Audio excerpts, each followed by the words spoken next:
Добре дојдовте во студио, господине Маријан Петревски, професор од Американ Коледж. Владата вчера се задолжи нови 132 милиони евра и тоа повеќе од колку што најави претходните најави беа 118. Па моето прашање е како мисли да ги враќа владата? Не е ли премногу ризично ова постојано задолжување? Ефикасно ли се трошат парите во задолжувањето? Каде точно одат овие пари?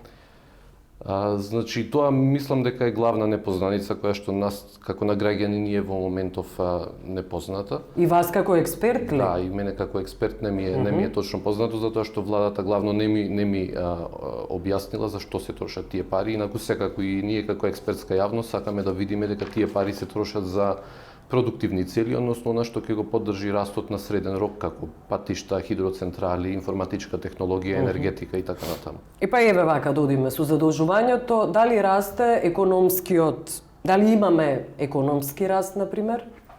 Значи, зависи за што ги трошите парите. Она што претходно го кажа. Дали имаме економски раст е прашањето во Македонија, со оглед на задолжувањата, дали се зголемува животниот стандард? Значи, не е едноставно лесно да се воспостави врска помеѓу задолжувањето и растот. Во претходната година, значи, растот ќе биде веројатно околу 0%, што значи дека економијата останала на исто ниво како претходната година. Добро, и имаме ли инвестиции некакви? Имаме простор да бидеме загрижени дека недоволно го поддржува, затоа што целото тоа задолжување не се инвестира во овие продуктивни инвестиции кои што ги спомнав. Само присетете се дека буџетот секогаш трпи, кога трпи надолни корекции, секогаш тие се натовар на капиталните инвестиции кои што треба да го поддржат растот. Постои простор за да може тие задолжувања да се искористат попродуктивно.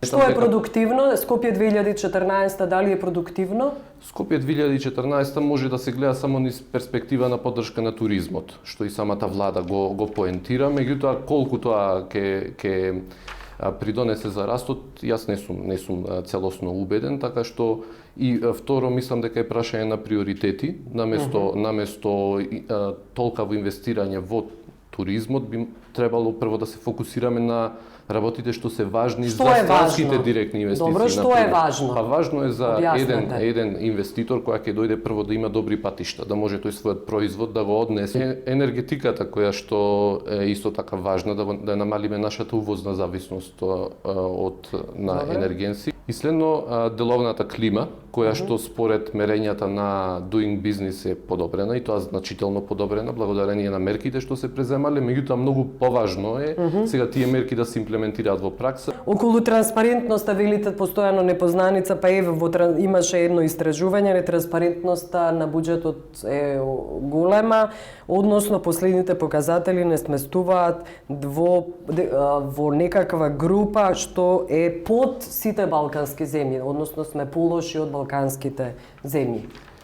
Точно е тоа, значи со текот на времето информациите кои што доаѓаат сврзани со буџетот се намалија и тоа некои главни показатели како што е на пример долгот на општата влада е се уште непознаница. Во моментов го знаеме само долгот на централната влада, меѓутоа тој не е доволен. Имаме ли кондиција да ги враќаме овие сите задолжувања? Па тоа е прашање на краток наспроти долг рок. Ако вие сте фокусирани само на краток рок, многу нема да се грижите за долгиот рок. Јас често ја доведувам во прашање отплатната способност. Значи, отплатната способност ќе дојде како резултат на економскиот раст. Значи, ние со тие задолжувања треба да создадеме основа за економски раст и тоа да ни ја зголеми отплатната способност. Добро, јас ви благодарам што сте гостин во студио.